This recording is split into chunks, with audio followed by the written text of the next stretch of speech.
This video is just to show you the another example that I thought about this for a long time, and I was thinking that how you actually calculate potentials and also electric field with a problem like this. Suppose you can see here is a sphere.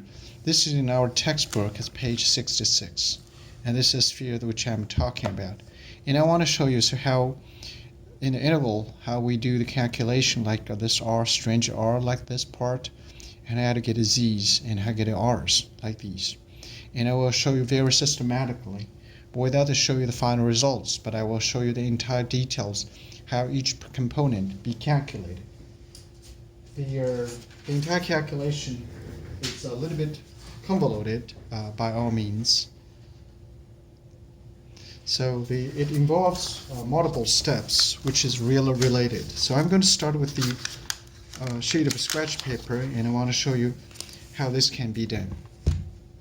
First of all, when you have a problem like this, what you will see is that here's a sphere.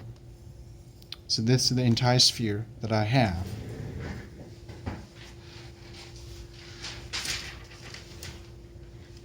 Now, if we're looking for the electric field at a point along, let's say the P point like this. So this is the point P like that, or maybe a little higher so you can see clearly.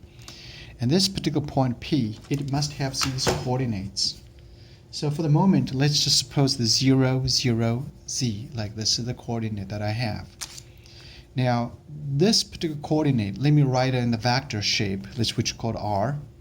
And this essentially will be 0, 0, the Z. So this is my coordinate along R direction.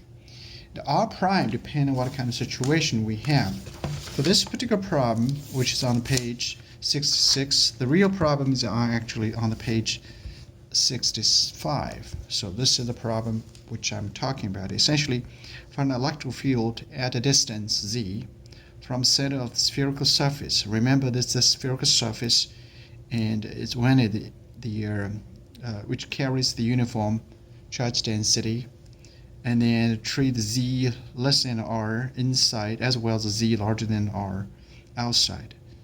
So in other words, this is the question that I'm going to show you. And I'll show you very detailed. I have already calculated quite a few things, but if you first time learn this and you have no idea how we're going to start with that. So let's start with a very simple case. This time I'm going to use the electric field, which is a harder one. So electric field, as we know, we have the dependence of location. This is the field point. So this is the field point that I'm going to calculate. So the rest of these, when I do the integral, these all referring to R prime, which is referring to the charge sources. From textbook, you know that this equation equals 1 over 4 pi epsilon 0. And then here inside of it, we have intervals. Essentially, we have a couple of components. First component, second component, third component, like these. The first component is just a charge. Second component is the distance from the field point to the source charge. So in other words, the source charge is going to be appearing over here, source charge, that distance. The last point, which I'm going to show you, is the direction. So this is the direction. So all of these, the difficult part is all of these are related. It's not just sort of for one term is independent of the other, but they're all related. That's the challenge which we're going to have. So I'm going to number them 1, 2, 3, so you can see clearly. Let me start with a 1 here. And this part is called 2, and this part called 3. So I'm going to do 1 at a time. So let's figure out the charge. Charge, we could include either the line charge, surface charge, or volume charge. The entire calculation is similar. So in other words, that's a charge density which we need to calculate. So let's show you how we do that. This is surface charge. In other words, I have the surface charge density times dA. This is the area element. So in other words, that's how the element is formed. And let's look at the area element. Remember, this is the sphere. So therefore, sphere, you have the on the surface what that look like. And this sphere, dA, just equals dl theta, which is a change along the theta direction. Just keep in mind the theta direction, here is your z-axis. Theta direction is along this particular direction. That's your theta. Another part will be d phi, l phi. Essentially, this is the theta direction.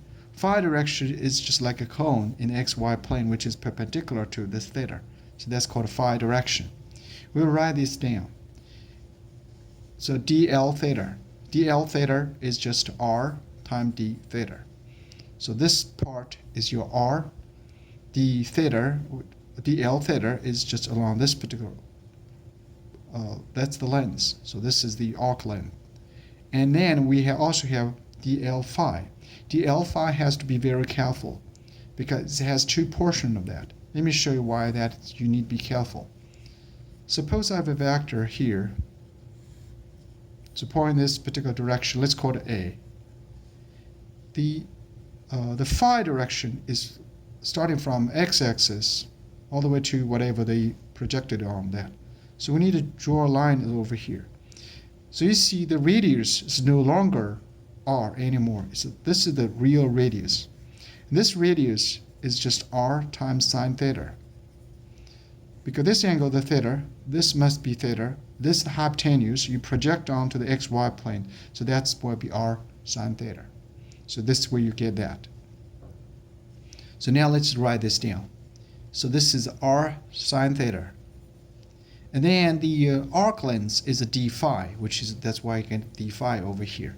So this gave you the surface charge density. So times the surface, the area, so this gave you charge. So we'll deal with the r already done. So this is the first term. Next video, I'm going to show you number 2.